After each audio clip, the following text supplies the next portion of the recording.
예수께서 대답하여 이르시되 인자가 영광을 얻을 때가 왔도다. 내가 진실로 진실로 너희에게 이르노니 한 알의 밀이 땅에 떨어져 죽지 아니하면 한 알 그대로 있고 죽으면 많은 열매를 맺느니라.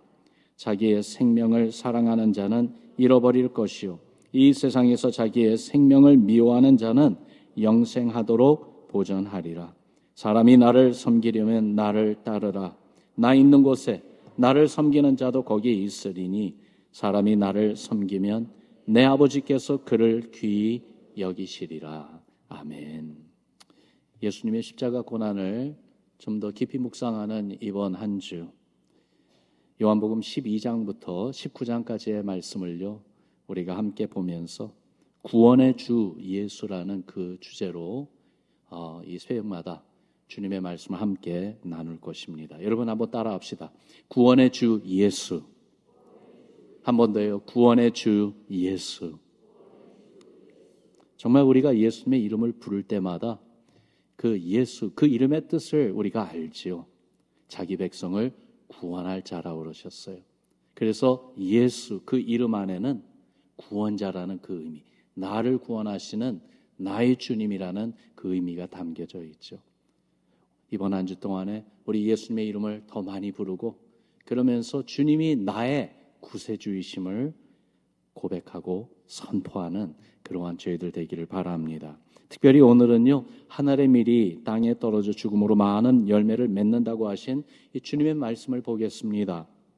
하나님 아버지께서 예배하신 시간, 즉 주님이 영광을 얻으실 때가 왔음을 알리는 그 신호가 있었습니다.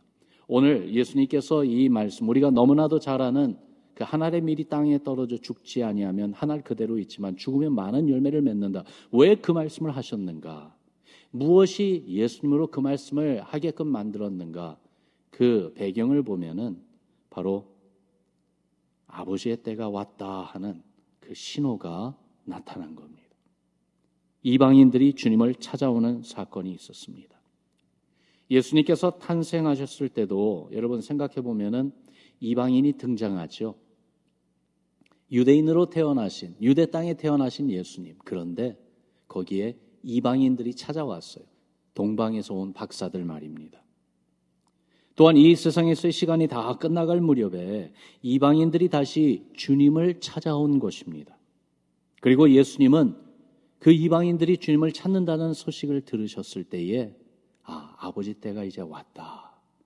바로 이때다 아셨습니다. 이 이방인들은 누군가 하면은요, 유대인의 명절을 지키려고 온 하나님을 경외하는 그러한 경건한 사람들이었습니다.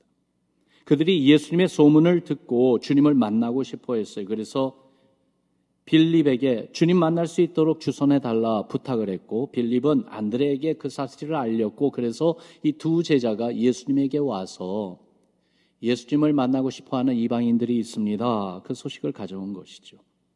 예수님은 유대인들의 메시아로만 오신 것이 아니죠. 주님은 온 인류의 구원자로 오셨습니다. 요한이 증거한 것처럼요, 요한복음에 보면은 1장 29절에 유대인들만의 죄가 아니라 세상 죄를 지고 가는 하나님의 어린 양이라고 그랬어요. 우리가 너무나도 잘 아는 요한복음 3장 16절에도 보니까 하나님이 이 세상을 이처럼 사랑하사 그랬어요. 유대인만을 사랑하신다고 말씀 안 하셨죠. 요한복음 6장 33절에도 주님 자신을 하나님의 떡으로 표현하시며 이 떡은 세상에게 생명을 주는 것이라 그렇게 말씀하셨어요. 그리고 선한 목자 되신 주님은 이스라엘이라는 그 우리에 들지 않은 주님에게 속한 또 다른 양들이 있다고 말씀하시면서 이방인들에게도 똑같은 선한 목자 되심을 언급해 주셨습니다. 이렇게 주님은 이방인들인 우리도 구원받게 하시기 위해서 오신 우리의 구세주이십니다. 생각해 보면은 유대인으로 태어나신 예수님, 그리고 일평생 유대인으로 사시며 예수님은요, 그 유대 땅, 그리고 유대 땅을 건너서 국경 근방에 있는 이방인의 땅에 좀 가시긴 했지만 멀리 그렇게 이방인 땅을 두루 다니시지는 않으셨어요. 그런데도 유대인들의 메시아로 오신 우리 예수님은 또한 우리의 구세주로 오신 것입니다. 그래서 우리로 예수님을 믿고 또한 구원받도록 그렇게 인도해 주신 우리 예수님이십니다. 예수님을 찾아온 이방인들, 예수님을 만나보고 싶어서 제자 빌립을 찾아 부탁한 그들을 보면서 여기에서요 도전을 받습니다. 유대인들은 표적을 보여달라고 했지만 이방인들은요 표적을 보여달라고 하지 않고 주님을 만나게 해달라고 했습니다. 그 내용이 얼마나 귀한지요. 여러분, 우리도 주님을 만나고 또 만나기를 사모하기를 바랍니다. 특히 이번 한 주 동안 우리를 위해 고난받으시고 십자가에 달려 죽으신 우리 예수님 만나기를 사모합시다. 기도 가운데, 말씀 가운데, 심지어는요 이 특별한 새벽 예배 시간만이 아니라 분주한 하루를 살아가면서 일상에서 예측하지 못한 그 순간, 예측하지 않았던 그 장소에서도 우리를 찾아오시고 만나주시는 그 주님 만나기를 사모하기를 바랍니다. 그렇게 주님께 나를 만나주소서 사모하며 기도하는 그 기도가 이번 한 주 동안 더욱더 여러분들 기도, 나의 기도, 우리 기도 가운데 꼭 있기를 주님의 이름으로 축원합니다. 주님이 우리 만나주세요. 요한은 찾아온 이방인들을 예수님이 만나주셨는지에 대해서 자세하게 적고 있지는 않습니다. 그러나 그들이 주님을 찾아온 사건이 하나님 아버지께서 정하신 때가 왔음을 알리는 신호가 되었어요. 어떤 때요? 바로 하나님의 영광이 나타날 때가 왔다는 것입니다. 어떻게요? 예수 그리스도의 십자가 죽음으로 말입니다. 죽음으로 오는 영광. 이것에 대해 말씀해 주시려고 하늘의 미래 비유를 이야기해 주고 계십니다. 24절 우리가 잘 아는 말씀 다시 한번 같이 선포합시다. 시작. 내가 진실로 진실로 너에게 이르노니 하늘의 밀이 땅에 떨어져 죽지 아니하며 하늘 그대로 있고 죽으면 많은 열매를 맺느니라. 하늘의 밀이 땅에 떨어져서 흙에 심겨지지 않으면 그렇게 죽지 아니하면 하늘 그대로 있는다. 그러나 흙 속에 들어가 심어지면 거기서 싹이 나고 자라서 아름답고 풍성한 열매를 맺는 것처럼 주님은 이제 곧 죽임을 당하시고 무덤 속에 들어가는 심겨짐을 받으실 때에 새 생명의 풍성함으로 나타나실 것을 말씀해 주시는 것이에요. 그러면서 주님이 주신 말씀을 다시 보면은요 26절에 주님이 그 길을 가시겠다고 하시면서 26절에 제자들 그리고 우리에게 이렇게 초청하시는 말씀을 하십니다. 같이 읽습니다. 시작. 사람이 나를 섬기려면 나를 따르라. 나 있는 곳에 나를 섬기는 자도 거기 있으리니 사람이 나를 섬기면 내 아버지께서 그를 귀히 여기시리라. 아멘. 이 말씀이 무슨 뜻입니까? 우리가 주를 섬기면 주님을 따라야 된다고 말씀하고 있죠. 주님을 따른다는 것이 무슨 뜻이에요? 지금 주님은 십자가 고난과 죽음을 향해 가신다고 말씀하시는 건데 그렇다면 주님의 고난과 죽음까지도 두려워하지 말고 따라와라 하는 초청의 말씀 아닙니까? 여러분 물어봅니다. 할 수 있습니까? 정말로 주님 따라갈 수 있을까요? 주님의 십자가 고난, 골고다 언덕을 십자가를 지고 가시는 그 길, 그리고 골고다 언덕에 세워진 그 십자가에 달려 계셨을 때에 거기까지 따라간 사람들을 보면은 예수님을 따랐던 12 제자들은 요한을 빼놓고는 거기 없었습니다. 예수님을 따르던 여인들만 끝까지 따라갔습니다. 그걸 볼 때에 주님, 어디든지 주님 따라갑니다. 따라갈 겁니다. 따라가겠습니다. 그렇게 우리가 말은 하지만은 실제로 그 순간이 올 때에 정말로 따라갈 수 있을까?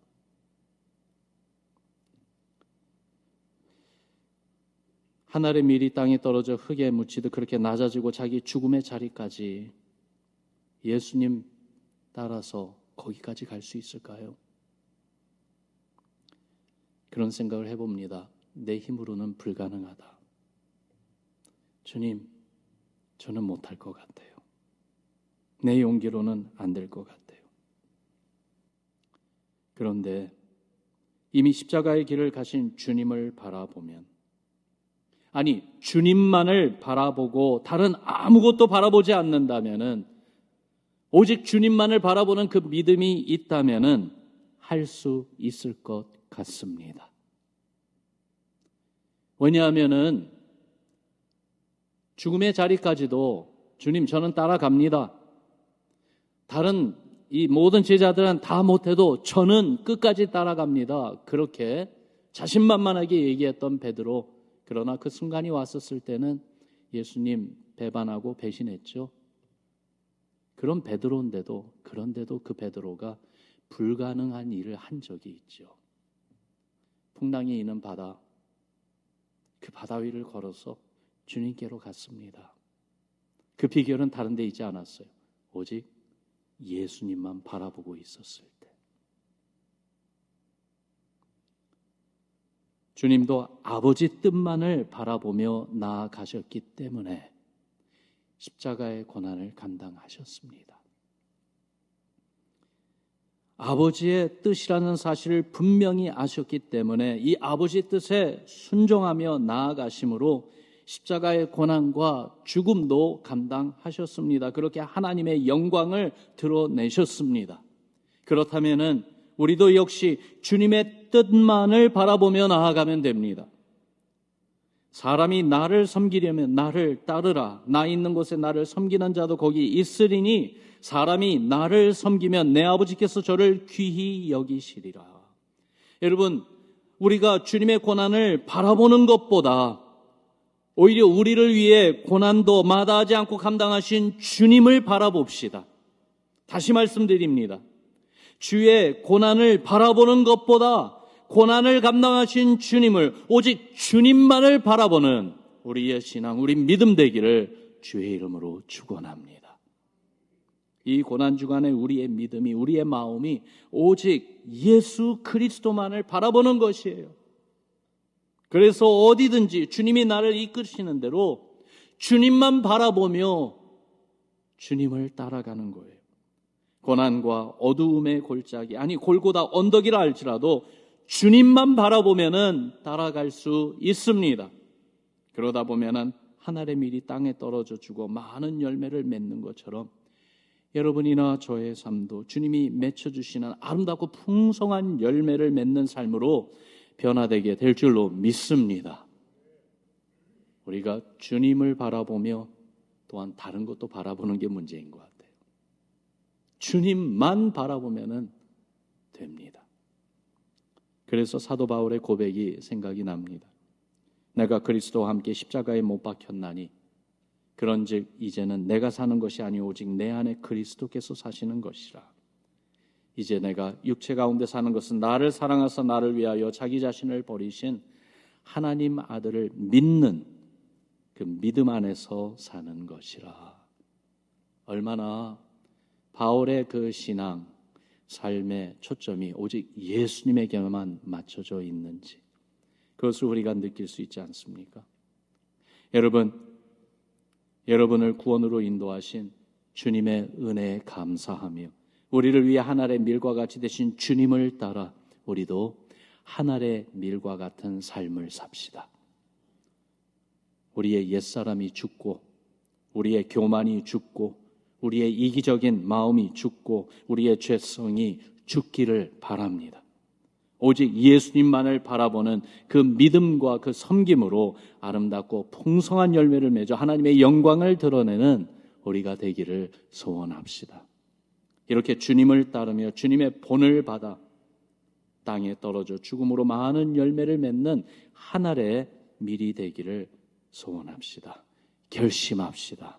그런 성도를 하나님이 귀히 여기신다고 말씀하세요. 그래서 아름답고 풍성한 열매를 맺게 하신다고 말씀하세요. 생명의 열매를 맺게 해주신다고 말씀해 주십니다. 이번 한 주 어떤 면에서 내가 죽어야 하는지 여러분 정말 우리 자신을 돌아보는 시간을 갖지 않으시겠습니까? 아직도 내가 살려고 하니까 주님의 모습을 쫓아가지 못하는 그러한 부분이 있지는 않은지 한번 돌아봅시다. 내 소견, 내 편리, 내가 원하는 것, 내 자존심, 나만을 위하는 그 태도 등등 말입니다. 오늘 아침 의도적으로 우리 시선의 초점을 예수 그리스도 오직 우리 주님에게만 맞추고 오직 주님만을 따르고 섬기겠다는 결단으로 이 하루를 시작해 보지 않으시겠습니까? 주께서 우리를 기뻐하시며 귀하게 여겨주시면서 많은 열매를 맺는 은혜와 기쁨을 주실 것을 기대해 볼 수 있을 것입니다. 그것을 위하여 기도하며 시작하는 오늘 하루, 기대하지 않았는데, 예측하지 않았는데 분주한 우리의 일상 그 현장에 그 어느 한순간에 주님이 와주셔서 우리 만나주시는 그 감격과 기쁨이 여러분과 저의 삶, 우리에게 있기를 주의 이름으로 축원합니다. 우리 같이 기도하죠.